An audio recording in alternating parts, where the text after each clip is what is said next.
வயதுக்கு மேலே இருக்கக்கூடிய பெண்கள். ஸோ இவங்க பெரிமெனோபாஸ் ஸ்டேஜில் வந்து இருப்பாங்க. உடல் அளவுலையும் மனதளவுலையும் நிறைய பிரச்சனைகளை சந்திக்கக்கூடிய ஒரு காலகட்டம். ஸோ 40 வயதுக்கு மேலே இருக்கக்கூடிய பெண்கள் கண்டிப்பாக இந்த 7 விஷயங்களை ஃபாலோ பண்ண வேண்டியிருக்கும். அது என்னென்ன அப்படிங்கிறத நம்ம இன்றைக்கி பார்க்க இருக்கிறோம். முதல்ல நம்ம சாப்பிடக்கூடிய உணவில் அதிகமான அளவுக்கு புரோட்டீன் எடுத்துக்கணும். ஏன்னா 40 வயசுக்கு மேலே நம்ம தசைகள் வந்து கொஞ்சம் கொஞ்சமாக பலகீனமாக ஆரம்பிக்கும்.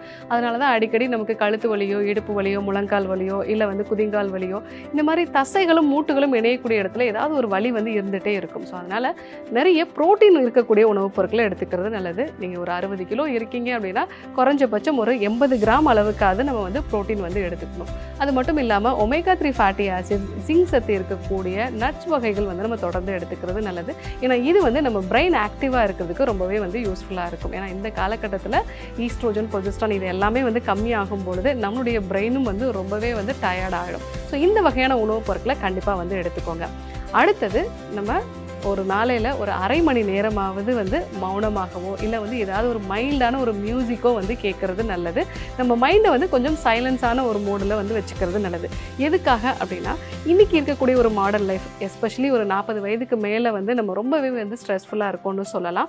ஏன்னா வீட்டில் குழந்தைகளை வந்து கவனிச்சிக்கிறதோ இல்லை வந்து வயதான பெரியவர்களை வந்து கவனிச்சிக்கிறது, இது ரொம்பவே வந்து நம்ம மைண்டில் வந்து ஸ்ட்ரெஸ்ஃபுல்லாக இருக்கும். அடிக்கடி வந்து நம்ம எதையாவது பற்றி வந்து யோசிச்சுட்டே இருக்கிறதோ இல்லை வந்து காலையிலேருந்து ஈவினிங் வரைக்குமே வந்து நம்ம ஏதாவது ஒரு வேலைகளை வந்து அடுத்தடுத்து பண்ணணும் அப்படிங்கிற மாதிரி ஒரு ஸ்கெடியூல் வச்சுட்டே வந்து ஒர்க் பண்ணுவோம். ஸோ அந்த மாதிரி தொடர்ந்து நம்ம பிரெயின் வந்து ஸ்டிமுலேட் ஆகிட்டே இருக்குது அப்படின்னா ஒரு கட்டத்துக்கு மேலே ரொம்பவே வந்து டயர்டாக ஃபீல் பண்ணுறது, ஞாபகம் மறதி வர்றது, இந்த மாதிரியான விஷயங்கள் எல்லாமே வந்து உருவாகும். ஸோ அதற்கு அட்லீஸ்ட் காலையில் நம்ம கொஞ்சம் சீக்கிரம் எழுந்திரிச்சு ஒரு அரை மணி நேரம் வந்து ஒரு சைலண்ட்டான ஒரு மைண்டில் வந்து இருக்கிறதோ இல்லை வந்து எளிமையான ஒரு மியூசிக் கேட்குறதோ இல்லை ஒரு ஈவினிங் டைமில் ஒரு 6 to 6:30 அப்படிங்கும்போது அந்த டைமில் வந்து நம்ம கடவுளை தியானிக்கிறதுக்கோ இல்லை வேறு ஏதாவது ஒரு காரணம் வச்சுட்டு நம்ம மைண்டை வந்து சைலண்ட் மோடில் வச்சுக்கிறது நல்லது. மூன்றாவதாக நீங்கள் ரெகுலராக ஏதாவது ஒரு எக்ஸசைஸ் ஸ்கெடியூல் வந்து ஃபாலோ பண்ணுறது நல்லது. ஸோ டெய்லி ஒரு அரை மணி நேரம் வாக்கிங்கோ இல்லை வந்து ஏதாவது ஒரு வெயிட் லிஃப்டிங் பண்ணக்கூடிய விஷயங்களோ இல்லை ஏதாவது ஒரு யோகா பயிற்சியோ நீங்கள் வந்து ஃபாலோ பண்ணுறது நல்லது.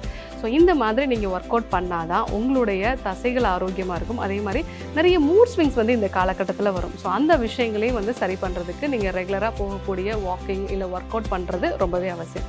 ஸோ நாலாவதாக நீங்கள் மெடிடேஷன் வந்து பண்ணுறது அவசியம். ஸோ மெடிடேஷன் அப்படிங்கிறது வந்து நம்ம மைண்டை வந்து சைலண்ட்டான ஒரு மோடுக்கு கொண்டு விடும். அதே மாதிரி பிரெயினில் இருக்கக்கூடிய இந்த வேவ்ஸ் வந்து ஒரு கரெக்டான பேட்டர்னில் வர்றதுக்கு நமக்கு ரொம்ப யூஸ்ஃபுல்லாக இருக்கும். ஏன்னா 40 வயதுக்கு மேலே போகும்போது மறதி நோய் வந்து வர்றதுக்கு வாய்ப்புகள் இருக்குது. அது மட்டும் இல்லாமல் சின்ன சின்ன விஷயத்துக்கெல்லாம் பதட்டப்படக்கூடிய ஒரு நேச்சர், திடீர்னு நம்ம உடம்பு ஹீட் ஆகி வேர்த்து கொட்டக்கூடிய ஒரு நேச்சர் வந்து இருக்கும்.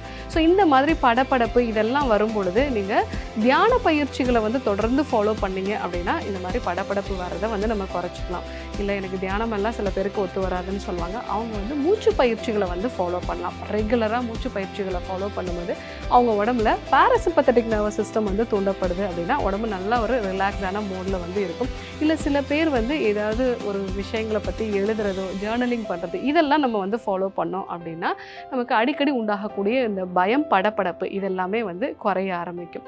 ஸோ அடுத்ததாக வந்து நம்ம செய்யக்கூடிய மல்டி டாஸ்கிங் ஒர்க், ஸோ இதை வந்து குறைச்சிட்டு ஏதாவது ஒரு வேலையை வந்து ஒரு மைண்டில் வந்து ஒரு டீப்பான ஒரு ஒர்க்காக பண்ணுறது நல்லது. ஸோ தொடர்ந்து ஒரு 45 நிமிஷத்துக்கு நான் இந்த ஒரு வேலையை வந்து பண்ணுறேன். ஸோ எந்த விதமான ஒரு டிஸ்டர்பன்ஸும் இல்லாமல் இந்த ஒரு விஷயத்தை ஃபாலோ பண்ண வேண்டியது அவசியம். ஏன்னா ஃபீமேலை பொறுத்த வரைக்கும் நிறைய மல்டி டாஸ்கிங் வந்து பண்ணுவாங்க. ஒரே நேரத்தில் பல வேலைகளை வந்து பண்ணுவாங்க. ஒரு 40 வயதுக்கு மேலே போகும்போது இந்த மாதிரி ஒரு மல்டி டாஸ்கிங் இருக்குது அப்படின்னா அவங்க பாடியில் இந்த கார்டிசாலோட லெவல் வந்து அதிகமாகும். ஸோ அது வந்து நிறைய பக்க விளைவுகளை வந்து அவங்களுக்கு உண்டாக்கும். முக்கியமாக உடல் பருமன் மாதிரியான பிரச்சனைகளையும் வந்து உருவாக்கும். ஸோ அதனால் நீங்கள் ஒரு வேலையை ஒரு டைமில் வந்து நீங்கள் ரொம்பவே ஆழமாக அந்த ஒர்க்கை வந்து நீங்கள் பண்ணுறது அப்படிங்கிறது உங்களுக்கு ரொம்பவே வந்து யூஸ்ஃபுல்லாக இருக்கும். ஸோ இந்த ஒரு விஷயத்தை நீங்கள் ஃபாலோ பண்ண வேண்டியது அவசியம். ஸோ கடைசியாக நம்ம எடுத்துக்கொள்ளக்கூடிய உணவுப் பொருட்களில் எள்ளு, அது கூட வந்து ஆளி விதை, அவகாடா, இந்த 3 பொருட்களை கண்டிப்பாக நம்ம வந்து எடுத்துக்கிறது நல்லது. ஏன்னா இது வந்து நம்ம உடலுக்கு தேவையான இந்த ஃபைட்டோ ஈஸ்ட்ரோஜன். ஸோ இதை கொடுக்கறதுனால இந்த பெரிமெனோபாஸ் காலகட்டத்தில் உண்டாகக்கூடிய பிரச்சனைகளை வந்து இது சமாளிக்கிறதுக்கு யூஸ்ஃபுல்லாக இருக்கும். ஸோ இந்த 7 விஷயங்களையும் நீங்கள் தொடர்ந்து ஃபாலோ பண்ணுறது நல்லது. 40 வயதுக்கு மேலே ஒரு பெண் தன்னோட குடும்பத்தில் வீட்டில் இருக்கக்கூடிய எல்லாரையும் வந்து கவனிச்சுக்கணும், தன்னையும் கவனிச்சுக்க வேண்டிய ஒரு நிலையில் இருக்கிறனால இந்த 7 விஷயங்களை கரெக்டாக ஃபாலோ பண்ணீங்க அப்படின்னா பெரிய மெனோபாஸ் ஸ்டேஜையும் அழகாக வந்து நம்ம கடந்துக்கலாம். ஸோ இன்னைக்கு 40 வயதுக்கு மேலே இருக்கக்கூடிய பெண்கள் கண்டிப்பாக ஃபாலோ பண்ண வேண்டிய ஒரு 7 விஷயங்களை பற்றி வந்து பார்த்தோம். ஸோ கண்டிப்பாக ஃபாலோ பண்ணி பாருங்கள். இதே போன்று ஒரு நல்ல தகவலோடு உங்களை சந்திக்கிறோம். நன்றி, வணக்கம்.